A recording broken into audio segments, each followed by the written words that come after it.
Hey guys, Brian with TTPs, and today I wanted to put out my additional video for the guys who pretty much only care about job seeking, uh, don't care about the other stuff with transition, just want to figure it out on their own, and don't need the other advice.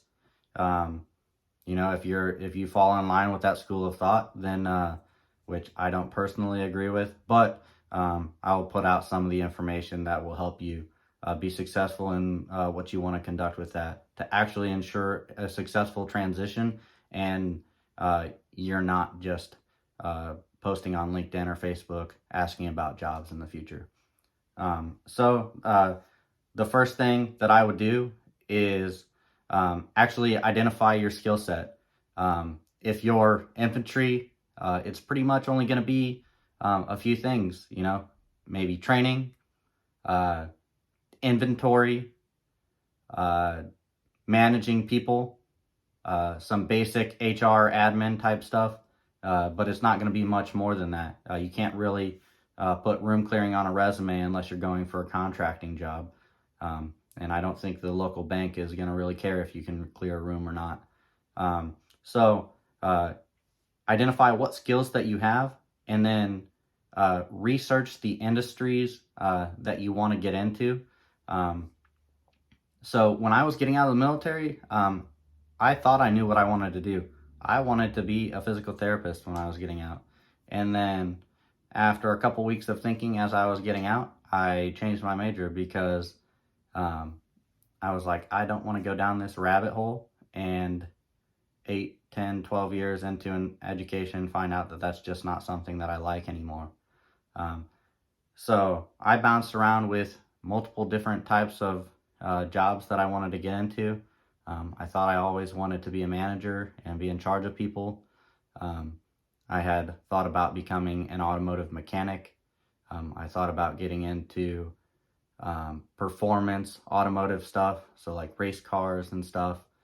I really liked the aspect of getting into a trade. But then I also thought about getting into sales because those guys make a lot of money. They get to be around cool stuff, get to talk to a lot of people. I thought about getting into politics, helping out with those, with some of those people. There's a plethora of different things that I tried to get into or wanted to get into that piqued my interest. So research those industries and see what it's really all about. Maybe it's not all the glamorized stuff that you see on TV. Maybe you watched Grey's Anatomy one time and you thought, hey, I want to be a doctor. But if you don't research what actually goes into being a doctor, then it's you're going to be hurting in the future when you realize that there's a lot more money and studying that you got to put into that actual education that not even the GI Bill might be able to cover. So if you've done your research and you know which top industries that you're interested in, about 18 months out from getting out is when I would recommend you start doing this, because it's going to get more and more real as you get close to that ETS date. So conduct informational interviews with the companies that are hiring for these positions. Be realistic about which position you would start out in. It might be an internship. And then if you're going to school, meet with professors from different universities. That's what I did. One of the jobs that I wanted to get into was fish and wildlife, so I met with every member of a biology department one time at a local school. So just see if it's something that you want to get into. After conducting those informational interviews with those professors, I just figured that there was a negative job growth rate in most of that field. And so it kind of pushed me away from it. Yeah, certainly it would be cool, but if I can't get a job afterwards, then what's the point? So conduct those informational interviews with people who are making those hiring decisions, because it's going to help you identify which skills that you don't have. The key with that is identifying what you do have, what you don't have, and how to get there. So that's part of that professional transition. Maybe you need to learn how to polish your talking and talk with more tact. A lot of military guys are very direct and use a lot of curse words, and that doesn't really help when you're giving a business presentation or having to talk to employees that can quit on the spot, things like that.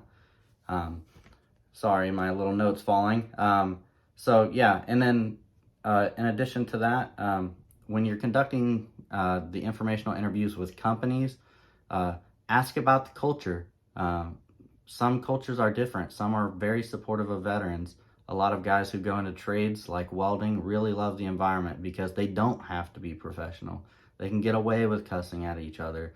They can get away with the fun little games with coworkers.